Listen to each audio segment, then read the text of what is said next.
Yo, yo, yo, what up? This little dog 7'3", aka Mr. OE, offending everybody. Yo, what up, soldiers? I'm your chosen soldier. What up? So today, I want to talk about something. I want to play a little clip by Alex Jones, and I just want to play like a minute of it, and then we going to talk about it. All right, so. Well, it wasn't a hard prediction to make in the last few weeks that when the United States openly said it had greenlit Ukraine to start firing cruise missiles deep into Russia, attacking Russian nuclear bases, that Putin would then activate his mobile ICBMs that are on trains and trucks and begin moving them around at least twice a day. That way they can't be targeted by satellites and then first struck in a sneak attack nuclear attack. So Russia is now publicly prepared for a NATO US led nuclear sneak attack. China is saying they're going to respond with nuclear weapons. Obviously, if the war escalates into nuclear war and anybody attacks them, things are deteriorating very, very, very quickly. And the average person cares about what's going on cable TV or on Netflix. This is how you sleepwalk into absolute Armageddon. So this goes way beyond saber rattling. The Russians have rolled out their ICBMs that come back into the atmosphere at Mach 7, almost impossible to shoot down. The reentry devices, when the warhead pops open or the shell of the missile pops open, fires between 5 and 20 different warheads, some of them dummy decoys, some of them real, carrying thermonuclear payloads. Okay, let's stop it right there. Let's stop it right there. Ooh. Well, if I wasn't who I am, he might have actually scared me. Talking about a nuclear war, US and Russia possibly heading to a nuclear war, and China might get involved, and all these nations. Okay, so I'm going to break down why you should not fear a nuclear war ever happening. Because if a nuclear war did happen, let's be honest, it would completely destroy the earth. Completely.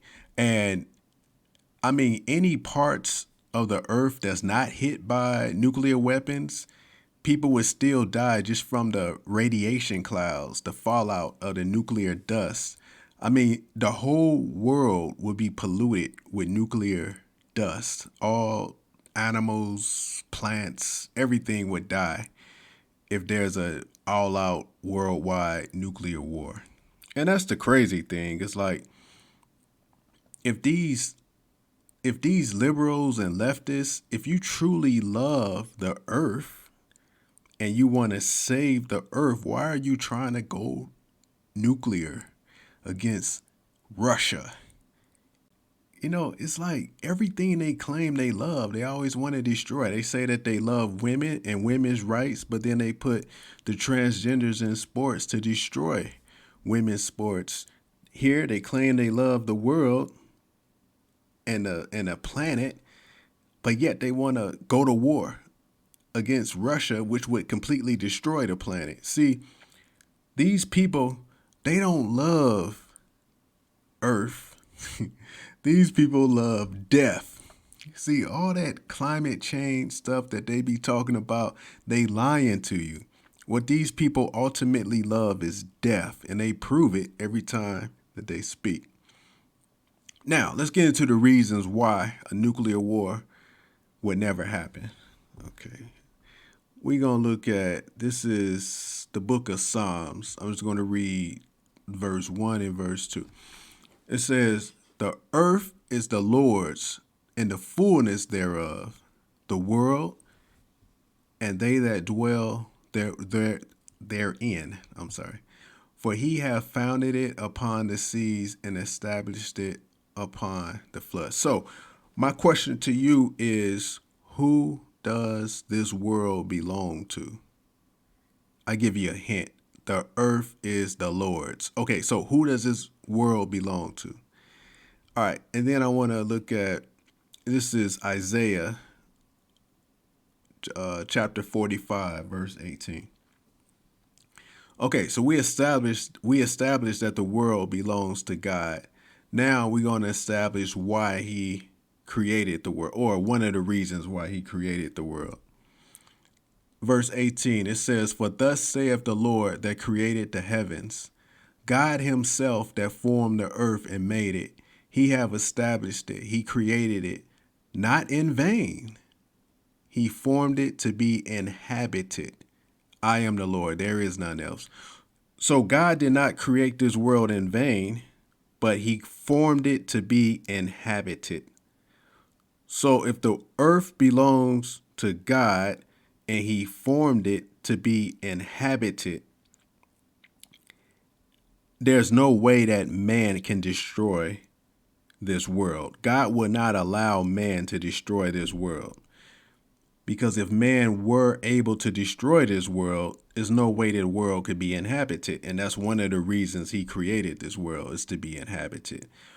Only God can destroy this world, and he will in the end. But for right now, man can only fantasize about destroying the world. It's never going to happen. So there will never be a nuclear war. Now, there will be many threats of nuclear war, but there will never be a nuclear war.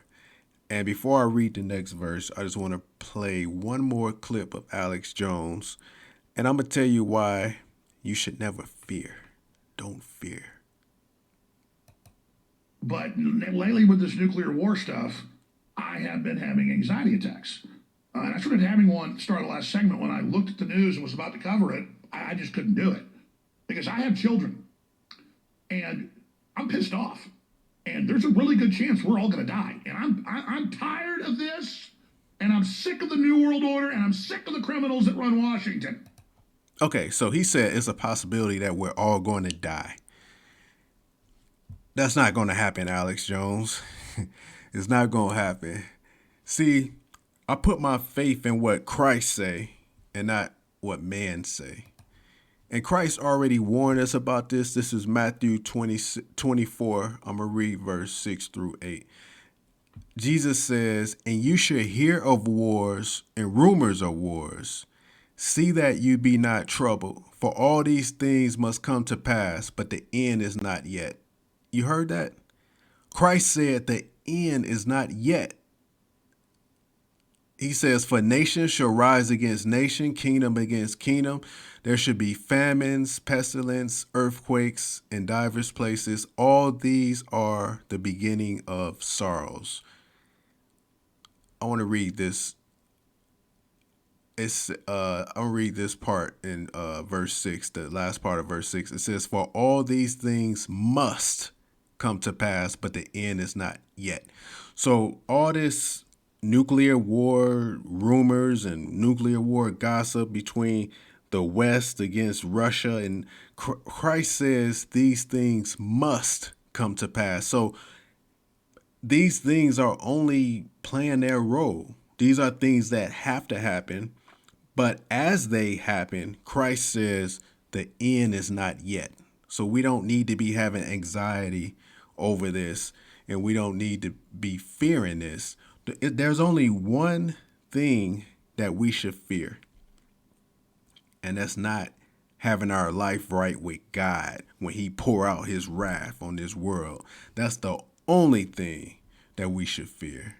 I'm just going to read one more verse. Christ says, this is Matthew 10:28. It says, "And fear not them which kill the body, but are not able to kill the soul, but rather fear him which is able to destroy both soul and body in hell."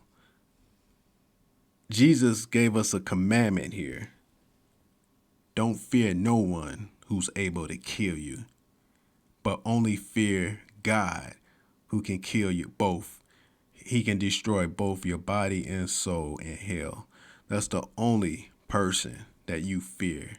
So all this war rattling and media trying to be quiet about it, and you hearing it from alternate news sources like Alex Jones and other people, there's people out there that's really afraid of just how much this escalation with Russia where it's going to lead to.